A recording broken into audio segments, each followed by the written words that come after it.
Hey you! Yes, you. Have you ever played GTA 5? Chances are you have.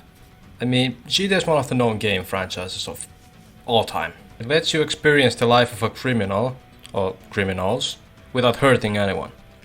Aside from the doxing and all the other controversies and the NPCs. But they didn't have the opportunity to grow up in the earlier days of GTA like GTA San Andreas. Number 9 large, a number 6 extra dip, a number 7, 2 number 45s, 1 with cheese, and a large soda. But I definitely enjoyed growing up with GTA 5. It goes back to the time that I was a small kid. I remember hearing my cousin talk about GTA 5 being on Steam, and I didn't quite get it since obviously back then the most violent and gruesome game that I had played was Minecraft. The game where you just enslave and abuse everything and everyone else for your own good for simply the excitement. Sounds horrible to me. No, back then I didn't know anything about GTA, so I didn't really care about it. And my parents wouldn't even have allowed it. Fast forward some years and we're at a flea market and I spot a copy of GTA 5. At this point I had knowledge about GTA 5 and I really wanted it, but it wasn't so simple. Anyone would never have to convince their parents to buy them a PG-16 or 18 game. Consider yourselves lucky. I had to make so many promises of how I will never ever go to the strip club or kill anyone or commit any crimes at all. That I will just drive cars and have fun. Man. Also, can I just have a close talk with all the upcoming parents and currently parents in the audience? Video games don't cause violence. If I had €1 every time I had to almost embarrass myself just to be able to play an even slightly violent game, I could have bought them all myself. This common belief of kids can't play violent video games is so stupid. Like, why not? What is the worst that can happen? They have fun, they can make friends, like what is it? Most kids nowadays watch gore and other messed up stuff, so why don't these matter then? I mean, they probably do, but I just never heard about them in the news, unlike video games. Look, if you want to make sure your kid doesn't become another roadman, then maybe check your kid's mental health state every once in a while, and keep them away from bad people. Now back to GTA. When I first got the game I was excited, but somehow I just didn't get enough into it. Maybe it was because I had no idea how to progress, being just stuck playing as Franklin, and after weeks of not somehow figuring it out and not realizing that online is a thing, I dropped the game. And it wasn't actually until 2019 that I played the game again, and also with some English vocabulary. I immediately started to admire just how great the gameplay was, like how smooth it was, how fair it was, how reasonable it was, how exhilarating it was. Tää räjähtänyt. How annoying! The story mode in GTA 5 is a natural choice for all the beginners, and that being said, there are probably millions of videos of people covering the entirety of GTA 5 story mode. So let's not do that. Instead, I want to quickly mention how great the story truly is. How it immediately just throws you into the past to a bank robbery, then it takes you to the future to some depressed middle-aged man in therapy, proceeds to play the most beautiful synthfest ever.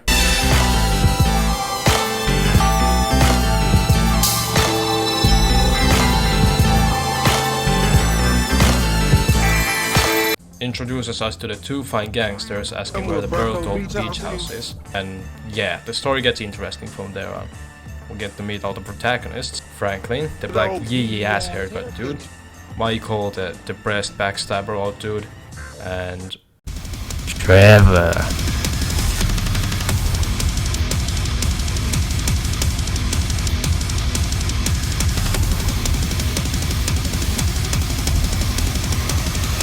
Not gonna lie, I have never liked protagonist more than the time I got introduced to Trevor. I mean, I have never, I mean never, cared for any other protagonist in the game other than Trevor. Simply because of how great he is. With how chaotic he is, how crazy he is, and how sex-driven he is. He is the perfect protagonist. Or some might say antagonist since he killed Johnny Cage just for his intro. Cut! But I have never played the Lost and Damned, so why would I care? Oh, and also Trevor is gonna kill the whole Lost Motorcycle Club. And also Aztecs. Oh, that feels better! And he's also going to go on a long trip to screw with the private military, Chinese gangsters, and soon enough, the feds. Did I mention the fanbase? Cut! A lot of stuff happens along the game, like a jewelry robbery, bank heist, another bank heist. You sure you can handle an RPG? The noob tube? Ha! You hold it steady, get me an angle, they're gone! But it all comes down to the decision that the player makes in the end. Kill Trevor, kill Michael, kill David Weston, Wei Chang, and Steve Haynes. I mean, you obviously know what to pick, right? I pick C. Ain't that a bitch? GTA 5 story over. But we got a new player in town. What?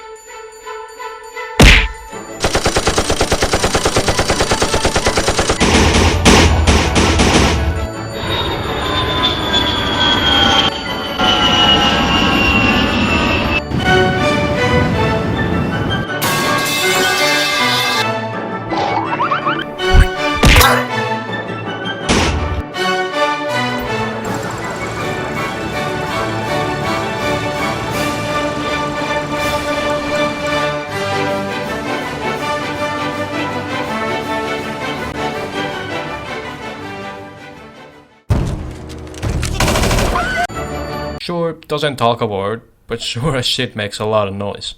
The GTA Online is the second greatest thing about GTA 5 and also the continuing of the story. Since it was the middle of 2019, Casino Heist wasn't a thing yet.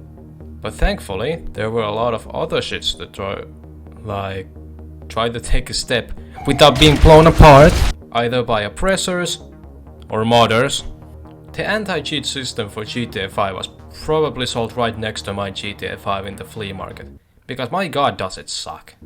Can't go to a single public lobby without there being dozen modders, spawning random ass stuff. Some of them were fine though, they made like money traps for you, or then this cool guy who made my car go 800 miles per hour. The people who weren't fine though were the oppressor riders. Like they think they're cool for griefing. There's a starman waiting in the sky. He'd like to come and meet us, but he thinks he'd blow our minds. There's a starman waiting. Look at this dude. Yeah, I don't know who thought the Oppressor Mark II was a good idea. Except me. Now hear me out. I don't like griefers, especially the Oppressor riding ones.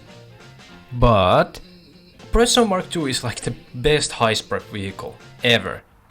When I actually got money and started to seriously play the game, I finally bought an arcade and started doing Casino Heist with my friend. The only problem was that I couldn't buy Oppressor because I had spent all my money on the arcade. And oh boy did the prep suck ass with the best Carpina armored Kuruma.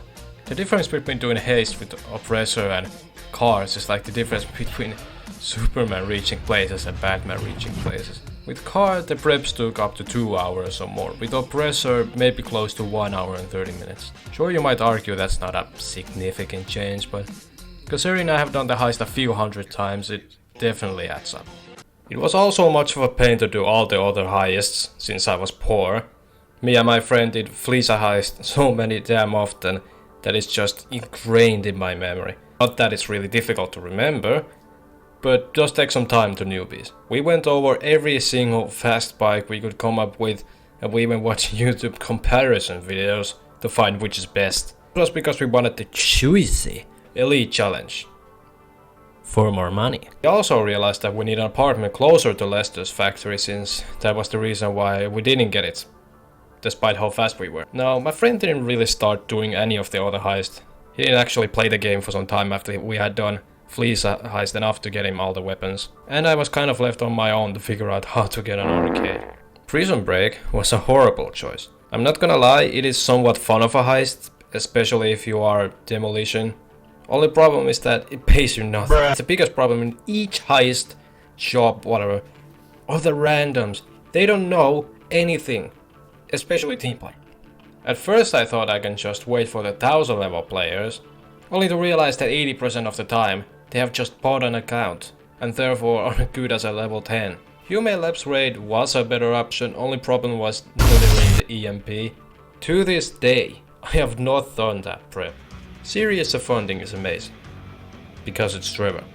And the fact that even our online character is scared of him just makes it more hilarious. Pacific Standard Heist used to be the go-to heist for most people, since again, Casino Heist wasn't a thing until 2019. Black Standard is probably my third favorite heist, since not only is it like the classics in Payday 2, it also pays you almost as much as the Casino Heist. And like Cayo Perico, it has a lot of varieties. Kind of. Unfortunately, I didn't learn about Cayo Perico before late 2023. And by that point, it had been nerfed a lot. Just not enough.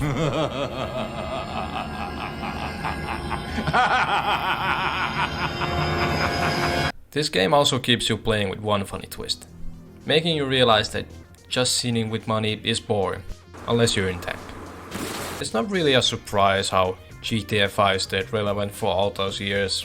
I mean, I am surprised how accurate they were with the current present, already back in 2013. Fuck you! What the fuck?